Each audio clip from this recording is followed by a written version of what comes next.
Tetap berdiri Ibu Bapak Saudaraku, saya ajak Ibu Bapak Saudaraku membuka firman Tuhan dari Injil Matius pasal 28 ayat 1 sampai ayat yang ke-8. Demikian bunyi firman Tuhan. Setelah hari Sabat lewat menjelang menyingsingnya fajar, pada hari pertama minggu itu, pergilah Maria Magdalena dan Maria yang lain menengok kubur itu. Maka terjadilah gempa bumi yang hebat, sebab seorang malaikat turun dari langit dan datang ke batu itu dan menggulingkannya, lalu duduk di atasnya. Wajahnya bagaikan kilat dan pakaiannya putih bagaikan salju, dan penjaga-penjaga itu gentar ketakutan menjadi seperti orang-orang mati. Akan tetapi malaikat itu berkata kepada perempuan-perempuan itu, "Janganlah kamu takut, sebab aku tahu kamu mencari Yesus yang disalibkan itu. Ia tidak ada di sini, sebab ia telah bangkit sama seperti yang telah dikatakannya. Mari, lihatlah tempat ia berbaring. Dan segeralah pergi dan katakanlah kepada murid-muridnya bahwa ia telah bangkit dari antara orang mati. Ia mendahului kamu ke Galilea, di sana kamu akan melihat dia. Sesungguhnya aku telah mengatakannya kepadamu." Mereka segera pergi dari kubur itu dengan takut dan dengan sukacita yang besar, dan berlari cepat-cepat untuk memberitahukannya kepada murid-murid Yesus. Silakan duduk. Tuhan berkati Ibu Bapak Saudaraku semuanya. Ibu Bapak Saudaraku yang kekasih di dalam Tuhan, kebangkitannya mengubahkan. Dari yang dilanda kesedihan diubah menjadi sukacita yang tak terkatakan. Pertanyaannya adalah, apakah Tuhan juga sanggup mengubah kesedihan Ibu Bapak Saudaraku menjadi sukacita? Jawabannya bisa. Pertanyaannya adalah bagaimana caranya? Cara yang pertama adalah ingatlah setiap janji firman Tuhan. Jangan dilupakan janji-janji Tuhan. Mari Ibu Bapak Saudaraku yang kasih dalam Tuhan, mengapa murid-murid dilanda kesedihan? Karena murid-murid tidak pernah mengingat lagi janji firman Tuhan.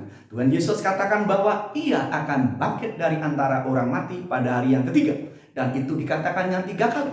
Tetapi mereka tidak mengingatnya. Itulah sebabnya mereka tinggal dalam kesedihan yang berkepanjangan. Pertanyaannya adalah, di mana janji firman Tuhan yang mengajarkan bahwa dia akan bangkit itu? Yang pertama dicatat dalam Injil Matius, Ibu Bapak Saudaraku yang kasih dalam Tuhan, pasal yang ke-16, ayat yang ke-21. Sejak waktu itu Yesus mulai mengatakan kepada murid-muridnya bahwa ia harus pergi ke Yerusalem dan menanggung banyak penderitaan dari para tua-tua, imam-imam kepala dan ahli-ahli Taurat, lalu dibunuh dan dibangkitkan pada hari yang ketiga. Pertama dijanjikan bahwa Yesus akan dibunuh dengan disalibkan itu dan dibangkitkan pada hari yang ketiga. Murid-murid lupa.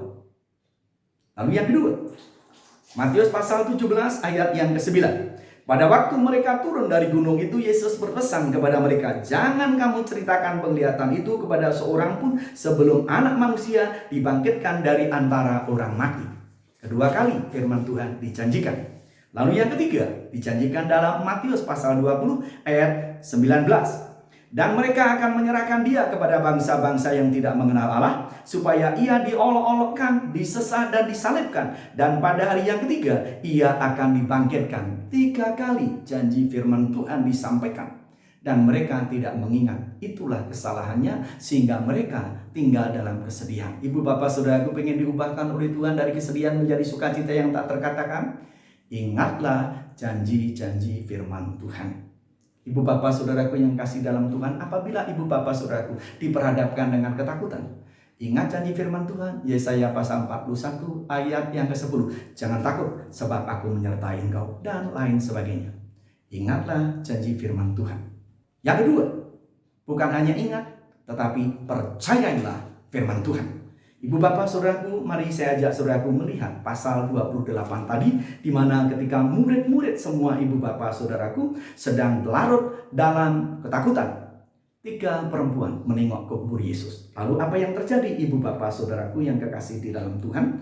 Maka terjadilah gempa bumi yang hebat, sebab seorang malaikat Tuhan turun dari langit dan datang ke batu itu dan menggulingkannya, lalu duduk di atasnya. Wajahnya bagai kilat dan pakaiannya putih bagaikan salju, dan penjaga-penjaga itu gentar ketakutan dan menjadi seperti orang-orang mati. Akan tetapi malaikat itu berkata kepada perempuan-perempuan itu, "Janganlah kamu takut, sebab aku tahu kamu mencari Yesus yang disalibkan itu. Ia tidak ada di sini, sebab ia telah bangkit sama seperti yang telah dikatakannya. Marilah lihatlah tempat ia berbaring."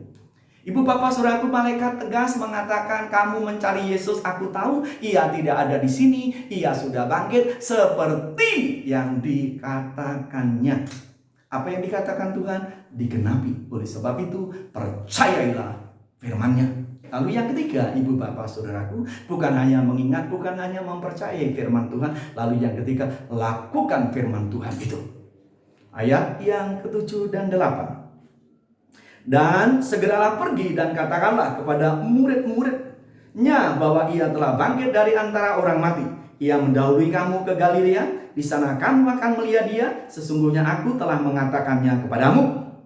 Mereka segera pergi dari kubur itu dengan takut dan dengan sukacita yang besar, dan berlari cepat-cepat untuk memberitahukannya kepada murid-murid Yesus. Ibu bapak saudaraku yang kasih dalam Tuhan, inilah tindakan dari mempercayai firman Tuhan, yakni melakukan. Malaikat itu perintahkan, Yesus yang sudah bangkit memerintahkan kepadamu hari ini, pergilah, temuilah murid-murid, katakan Yesus sudah bangkit dan sekarang menunggu kalian di Galilea. Alkitab menuliskan, perempuan-perempuan itu segera pergi dengan sukacita yang besar untuk memberitakan kebangkitan Yesus kepada murid-murid seperti yang dikatakan malaikat itu.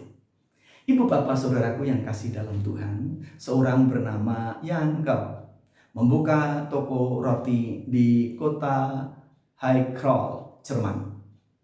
Ibu bapak saudaraku, setiap kali ada pembeli datang, ia berkata, engkau tahu mengapa Tuhan mengizinkan aku hidup? Dan ketika orang itu mendengarkan, lalu ia melanjutkannya, sekian puluh tahun yang lalu, aku dan seluruh tetanggaku hampir semuanya ditangkap oleh Nazi Jerman dan dimasukkan ke dalam gerbong kereta. Dalam kelaparan, kami dibawa kereta itu berangkat. Kami tidak tahu tujuannya kemana. Dan pada malam hari itu, tengah malam, di puncak musim dingin, tiba-tiba kereta berhenti dan kami semua didorong turun paksa dari kereta itu. Dan kereta itu meninggalkan kami setelah kami sekitar ratusan orang itu di puncak musim semi, tanpa makanan, tanpa minuman, tanpa selimut. Kami semua menggigil kedinginan dan darah saya hampir membeku. Dalam kondisi seperti itu, saya berpaling ke sebelah, ada seorang bapak tetangga saya, orangnya baik sekali. Dan bapak itu juga menggigil sedemikian rupa. Dan akhirnya saya mendekatinya dan berkata, Bapak, kita harus tetap hidup. Jangan menyerah pada kematian. Lalu secepatnya saya peluk tubuh yang sudah tua itu. Saya hangatkan tubuhnya dengan kehangatan tubuh saya. Saya gosokkan tangan saya ke punggungnya. Saya gosokkan tangan saya ke wajahnya. Saya gosokkan tangan saya ke kakinya, ke tangannya. Demikian seterusnya sepanjang malam itu. Dan ketika malam panjang mengerikan itu berlalu, pagi datang. Saya membuka mata dan melihat di sekeliling. Hamparan mayat membeku di tengah kesunyian yang mencekam. Yang tinggal hidup hanya 2 orang, bapak itu dan saya. Mengapa bapak itu hidup? Karena saya menghangatkan tubuhnya. Mengapa saya hidup? Karena saya menghangatkan tubuhnya dengan tubuh saya. Artinya ketika saya menghangatkannya, tubuh saya jadi hangat. Ibu bapak saudaraku yang kasih dalam Tuhan, dari kisah itu, mari hari ini kita bangkit dengan penuh sukacita dan menjadi berkat seperti Bapak tadi. Kalau kita ingin bahagia, bahagiakan orang lain, maka kita akan bahagia dengan sendirinya.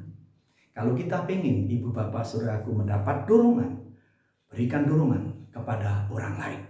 Kita ingin mendapat inspirasi, berikan inspirasi kepada orang lain. Kita ingin mendapat pertolongan, tolonglah orang lain. Kita mau mendapatkan sukacita, buatlah orang lain sukacita. Dan hari ini, mari genapi firman Tuhan. Terlebih berbahagia memberi daripada menerima. Bangkit dalam sukacita, dan kita menjadi berkat. Selepas ibadah ini, ibu bapak saudaraku, angkat HP ibu bapak saudaraku. Kontak rekan-rekan yang sama-sama mengisolasi diri. Katakan, bukan hanya Tuhan sudah bangkit, tetapi mari percayai firman Tuhan. Setelah mengingat, lalu melakukan firman Tuhan itu. Tanyakan kepadanya, apakah masih punya beras? Kalau tidak, mengapa ibu bapak saudaraku tidak berkata, kemarilah berbagi beras denganku, dan lain sebagainya. Dengan jalan demikian, ibu bapak saudaraku yang kekasih di dalam Tuhan sedang mengenapi firman Tuhan, bangkit dan diubahkan. Karena kebangkitannya mengubahkan setiap kita, anak-anaknya, manakala kita mau mengingat janji firman Tuhan, mempercayai janji firman Tuhan, dan melakukan firman Tuhan itu dalam kehidupan nyata.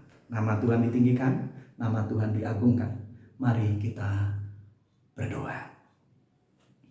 Bapa, kami bersyukur karena Bapa baik, yang hari ini mengajarkan kepada kami kebangkitan Tuhan Yesus, di mana murid-murid gagal menikmati sukacita dan berkat itu karena mereka tidak mengingat janji firman Tuhan, tidak mempercayai janji firman Tuhan, dan tidak melakukan. Oleh sebab itu, biarlah hari ini kami mendengar firman Tuhan, kami mengingatnya, mempercayainya, dan melakukan dalam kehidupan nyata, sehingga melaluinya namamu dipuji, dipermuliakan di atas segalanya. Selepas ibadah ini kami akan mengambil sikap, kami akan menguatkan orang lain, karena dengan menguatkan orang lain kami sendiri akan dikuatkan. Kami menghiburkan orang lain, karena dengan menghiburkan kami dihiburkan. Kami akan membuat sukacita teman-teman kami, dengan jalan demikian kami akan dibuat sukacita.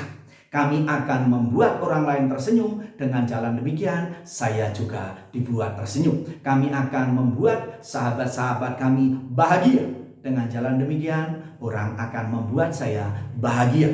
Terpujilah namamu dari kekal sampai kekal. Meteraikan firman-Mu dalam nama Tuhan Yesus, sehingga dimanapun juga kami berada, kami mengingat kebenaran ini. Dan kami doakan Bapa, anak-anak-Mu, biarlah Tuhan lawat semuanya. Yang sakit Tuhan jamah dan sembuhkan, yang bersedih hati Tuhan hiburkan, yang harapannya terkulai tegakkan kembali, yakinkan di dalam Engkau selalu ada jalan keluar dan pertolongan. Terpuji namamu Bapa, di dalam nama Tuhan Yesus kami meteraikan seluruh berkat. Semua yang beriman katakan amin. Tuhan Yesus memberkati.